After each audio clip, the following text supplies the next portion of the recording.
आखिरकार कई दिनों की लंबी प्रतीक्षा के बाद खिलाड़ियों के लिए एक अच्छी खबर आई है।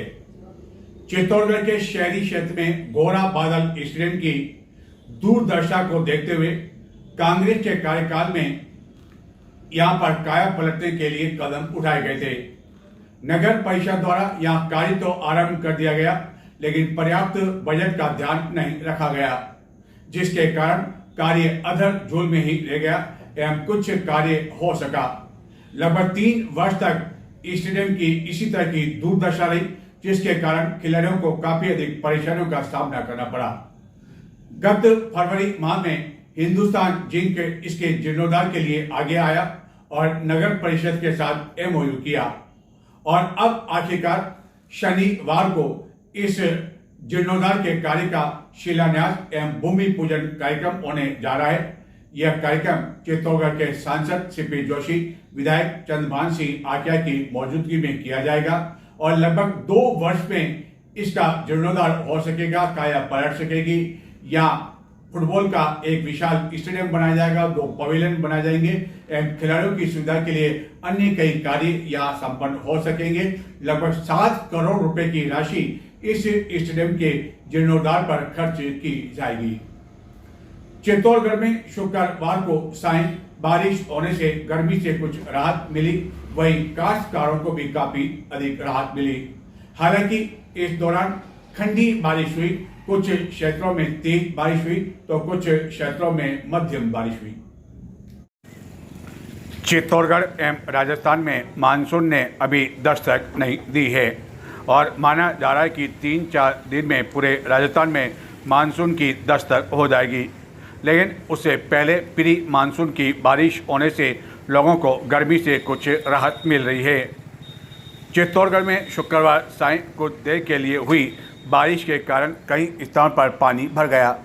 हालांकि इस दौरान शहरी क्षेत्र में जहां तेज बारिश हुई, वहीं कई उपनगरीय क्षेत्रों में मध्यम बारिश हुई। बारिश होने से किसानों के चेहरे भी खिल गए। चित्तौड़गढ़ सरस डेयरी के दूध की क्वालिटी को लेकर लगातार उपभोक्ताओं के साथ ही बूथ संचालकों द्वारा शिकायतें की जा रही है कि आए दिन ग्राहकों द्वारा दूध फटने की शिकायत की जा रही है, जिसके कारण उन्हें भी नुकसान उठाना पड़ रहा है, क्योंकि ग्राहक फटी हुई दूध की थैली उनके पास लेके आ रहा है, जिसके बाद उन्हें नई थैली देनी पड़ रही है। इस शिकायत के बाद शुक्रवार को सरस डेयरी के सुपरवाइजर ने जब विभिन्न बूथों का निरीक्षण किया तो कुछ बूथों पर उनके सामने ही दूध गर्म करके उन्हें दिखाया गया, जो कि फट गया। लेकिन सुपरवाइजर को भी यह समझ में नहीं आ रहा है कि आखिरकार यह स्थिति उत्पन्न क्यों हो रही है। चित्तौड़गढ़ सरस डेयरी के दूध की क्वालिटी को लेकर लगातार बूथ संचालकों के साथ ही ग्राहकों द्वारा सवाल उठाए जा रहे हैं, लेकिन इसके बावजूद क्वालिटी की गुणवत्ता को लेकर किसी तरह के कोई सुधार नहीं किए जा रहे हैं। सरस डेयरी के दूध की क्वालिटी को लेकर बूथ संचालकों के साथ ही ग्राहकों द्वारा गत कुछ दिनों से लगातार शिकायत की जा रही है। स्वयं बूथ संचालकों के अनुसार आए दिन ग्राहकों द्वारा दूध ले जाने के बाद इसके फट जाने की शिकायत को लेकर उनसे बहस होने पर उन्हें दूसरी दूध की थैली देनी पड़ती है, जिसको लेकर कई बार डेयरी के सुपरवाइजर का ध्यान इस ओर आकर्षित किए जाने के बावजूद क्वालिटी में सुधार नहीं किया जा रहा है। यह शिकायत मिलने पर शुक्रवार को आखिरकार जब सरस डेयरी के सुपरवाइजर प्रमोद शर्मा ने अलग अलग बूथों पर दूध की क्वालिटी की जांच की तो कई बूथों पर संचालकों द्वारा उनके सामने ही जब दूध को गर्म करके दिखाया गया तो वह फट गया, जिसका सुपरवाइजर भी किसी तरह का कोई जवाब नहीं दे सके। बूथ संचालकों ने बताया कि इसके कारण उन्हें काफ़ी नुकसान भी उठाना पड़ रहा है। सरस डेयरी में स्थायी रूप से एमडी की नियुक्ति भी की जा चुकी है, लेकिन इसके बावजूद वह गत कई समय से डेयरी में व्याप्त कई तरह की अनियमितताओं, कर्मचारियों की मन मर्जी एवं लापरवाही पर किसी तरह का अंकुश नहीं लगा पा रहे हैं। यह वही सरस डेयरी है जो किसी समय राजस्थान में टॉप में मानी जाती थी, लेकिन लगातार इस सरस डेयरी का स्तर गिरता जा रहा है। कर्मचारियों की मन मर्जी लापरवाही के कारण कई तरह के सवाल सरस डेयरी को लेकर उठाए जाने लगे हैं। लेकिन इसके बावजूद ऐसा लगता है कि इसका कोई अब धनी धोरी नहीं रह गया है, जिसके कारण आए दिन किसी तरह की शिकायत सामने आती रहती है।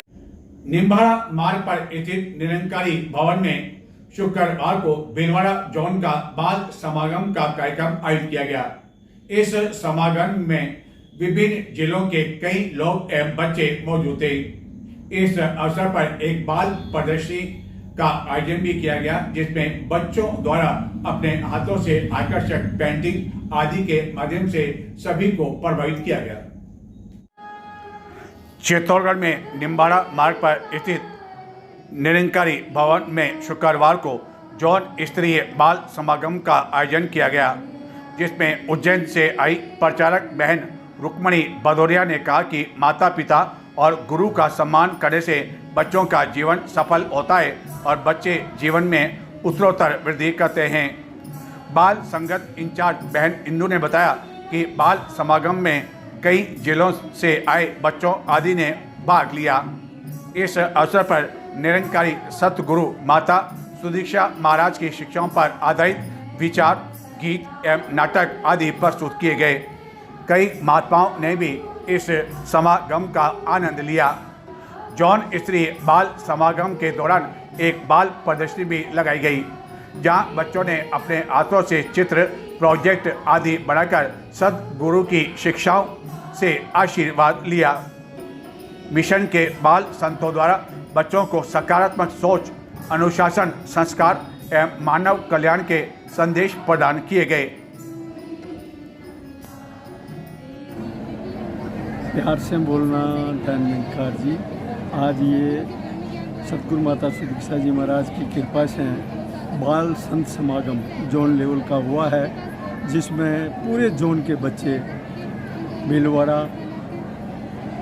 उदयपुर, बांसवाड़ा, डूंगरपुर, प्रतापगढ़ सभी जिलों से बच्चे आकर के यहाँ जो पार्टिसिपेट किया है, गीत, भजन, कविता के माध्यम से समझाया है। केवल एक मानव मात्र को संदेश दिया है कि यह जो जीवन मिला है ये किस लिए मिला है और हमें कहाँ जाना है। ये जानकारी आज सतगुरु माता सुदीक्षा जी महाराज हर मनुष्य को दे रहे हैं, हर एक आदमी को दे रहे हैं कि ये जीवन जो मिला है बहुत भाग्य से मिला है। यही ज्ञान आज सतगुरु माता सुदीक्षा जी महाराज पूरे विश्व में बांट रहे हैं। तो सासंग जी प्यार से बोलना ध्यान रखना। उसमें मनोचिकित्सा को समझाया जाता है, एक मन स्थिति को समझाया जाता है कि आप एक बच्चे की मन स्थिति को कैसे समझेंगे। क्योंकि सासंग जब बच्चे की मन स्थिति समझ में आ जाएगी तभी उस बच्चे को एक सही सांचे में ढाला जा सकता है। वरना तो सासंग जी यदि सांचे में सही डालने के लिए नहीं मिला तो फिर पता नहीं वो कौन से सांचे में ढल जाएगा कि फिर वो संसार के लिए क्या बन के दिखाएगा, हम समझ नहीं सकते। इसीलिए तो सत्संगत आज प्रोफेशनल डिग्री वाले शिक्षकों की आवश्यकता है, क्योंकि वो मन को पढ़ते हैं। और सत्संगत ऐसे ही मन की एक छोटी सी कहानी है, जैसे रख रही है, वैसे समय हो चुका है पर 2 मिनट में अपनी बात रख रही है। के पास पहुँच जाती है आप जैसे पुण्य संतों के पास और बोलती है कि मुझे बार बार क्रोध आता है, मैं क्या करूँ। तो वो कहने लगी कि ठीक है, अब एक काम करना, जब तुम्हें क्रोध है तो किसी और के ऊपर क्रोध मत दिखाना, परिवार में उस अपने जाके एक दीवार पे कील लगा देना। बोलने लगी ठीक है, जितनी इच्छा उतनी कील लगाते जाना। बोले ठीक है। अब जब भी गुस्सा आता बालिका को, क्योंकि नेचर ऐसा था, बात बात पे तुम्हें गुस्सा आए और तुम एक भी कील नहीं ठोको, उस दिन मेरे पास चले आना। तो कहने लगे ठीक है। अब जब बहुत दिन 8 दिन हो गए, आज 1 कील, कल 2 कील, उसका परसों इतनी कीले दीवार के ऊपर कर दी। और फिर एक दिन गुस्सा आया लेकिन कंट्रोल कर लिया और कील नहीं ठोकी। तो सासंगत उस दिन वो संत के पास चली गई, आप चिपमण संतों के पास, और कहने लगी कि आज मुझे गुस्सा तो आया था लेकिन आज मैंने कंट्रोल कर लिया, तो मैंने आज कील नहीं लगाई। तो कहने लगे संत ठीक है, अब आपने जितनी कील लगाई ना 8 दिनों में सब दीवार से निकाल लो। बोलने लगी ठीक है ठीक है, अब मुझे वो दीवार दिखाओ जिसपे आपने कील ठोकी थी। ले गए और दिखाई कि देखो ये कील, तो कहने लगे। इमाम हुसैन की याद में चित्तौड़गढ़ एवं जिले भर में शुक्रवार को मुहर्रम पर्व मनाया गया। चित्तौड़गढ़ में इस अवसर पर इमामबाड़ा, लोहार माला मौला एवं दुर्ग से आकर्षक एवं कलात्मक ताजिए निकाले गए। यह ताजिए विभिन्न मार्गों से गुजरते हुए गांधी चौक पहुंचे, जहां कुछ देर इनकी सलामी हुई और बाद में इनका मुकाम भी रहा, जिसके पश्चात यह जोश खरोश के साथ करबला के लिए रवाना हुए।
इमाम हसन हुसैन की याद में चित्तौड़गढ़ एवं जिले भर में शुक्रवार को मुहर्रम के अवसर पर ताजिए निकाले गए, जिन्हें बाद में विभिन्न जलाशयों में ठंडे कर दिए गए।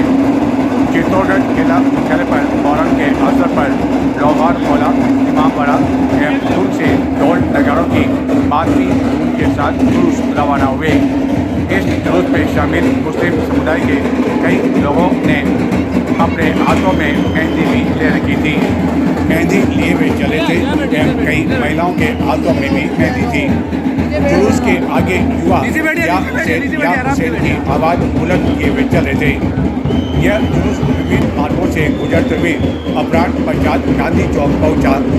गांधी चौक पहुंचने वालों में सबसे पहले इमामबाड़ा का ताजिया शामिल था, जिसके पश्चात दुर्ग व लोहार मौला के ताजिए लगभग एक साथ यहाँ पहुँचे, जहाँ की तीनों का मुकाम होने के साथ ही सलामी की रस्म अदा की गई। इस दौरान गुलाब जल एवं इत्र का भी छिड़काव किया गया।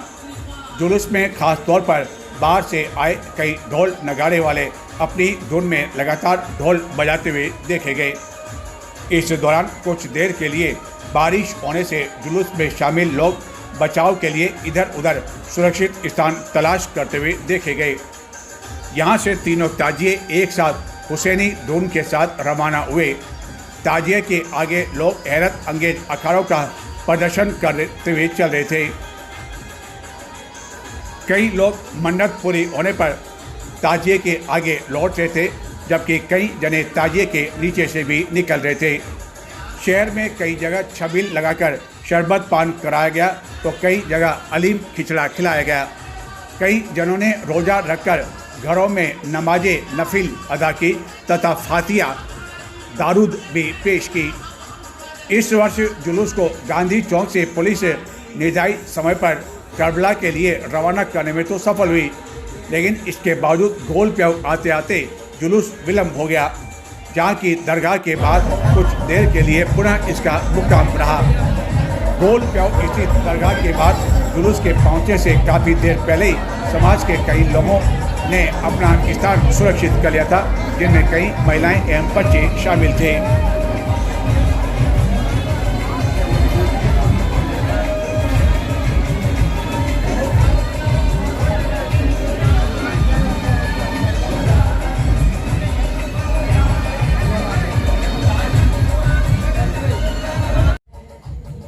जुलूस के कारण चित्तौड़गढ़ शहरी क्षेत्र में अधिकांश दुकानें समय से पहले ही बंद हो गई।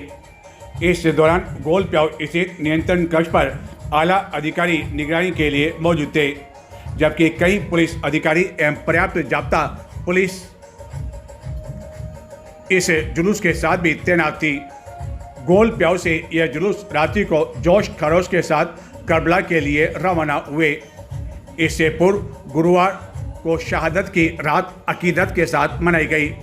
पूरी रात या हुसैन या अली के साथ मातमी ढोल बजते रहे। लोहार मौला एम इमामबाड़ा से रवाना हुए ताजिए बाद में पुनः अपने मुकाम पर पहुँचे।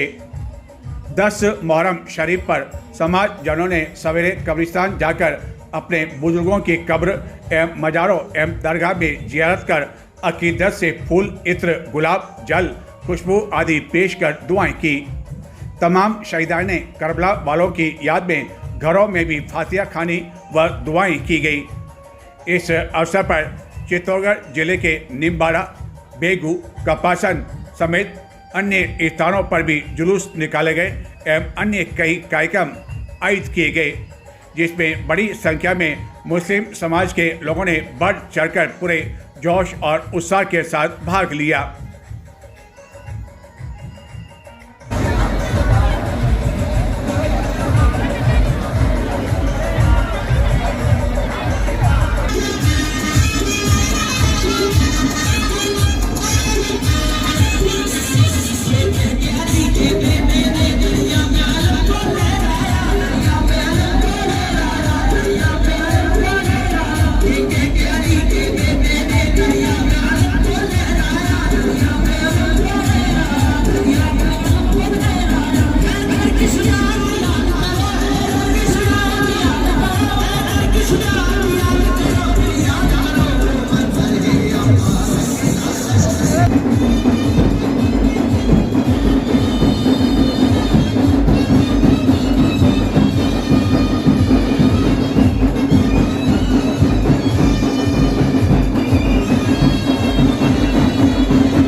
चित्तौड़गढ़ जिले के निम्बाड़ा कस्बे में गत दिनों एक युवती ने आत्महत्या कर ली थी।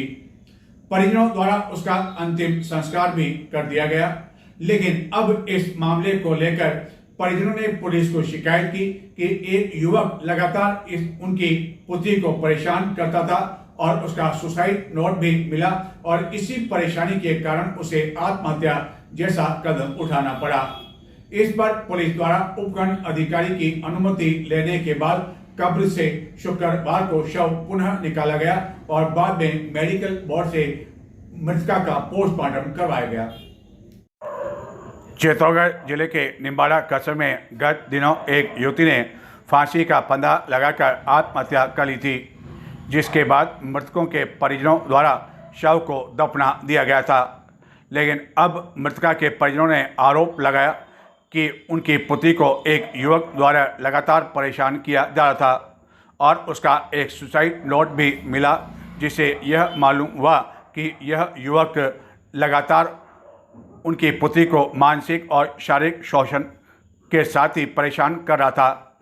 यह शिकायत मिलने के बाद पुलिस द्वारा शुक्रवार को उपखंड अधिकारी निम्बाड़ा की अनुमति के पश्चात कब्र से युवती का शव बाहर निकाला गया और बाद में मेडिकल बोर्ड से पोस्टमार्टम करवाया गया। दिनांक 25/6/2026 को जेल के पास निम्बाड़ा निवासी एक व्यक्ति ने सूचना दी कि मेरी बेटी की 22/6/2026 को संदिग्ध अवस्था में मृत्यु हुई है और उन्होंने किसी व्यक्ति पर आत्महत्या के दुष्प्रेरण का आरोप लगाया, जिस पर प्रकरण पंजीबद्ध कर नियमानुसार खंड अधिकारी निम्बाड़ा से कब्र से शव निकालने की अनुमति लेकर बोर्ड से पोस्टमार्टम करवाया गया और प्रार्थी द्वारा अपनी पुत्री के आत्महत्या के लिए दुष्प्रेरण के संबंध में आरोप लगाए हैं, जिसके संबंध में अनुसंधान जारी है। नजर डालते हैं कुछ और समाचारों की ओर, लेकिन संक्षिप्त में देखते रहें चित्तौड़ दर्शन।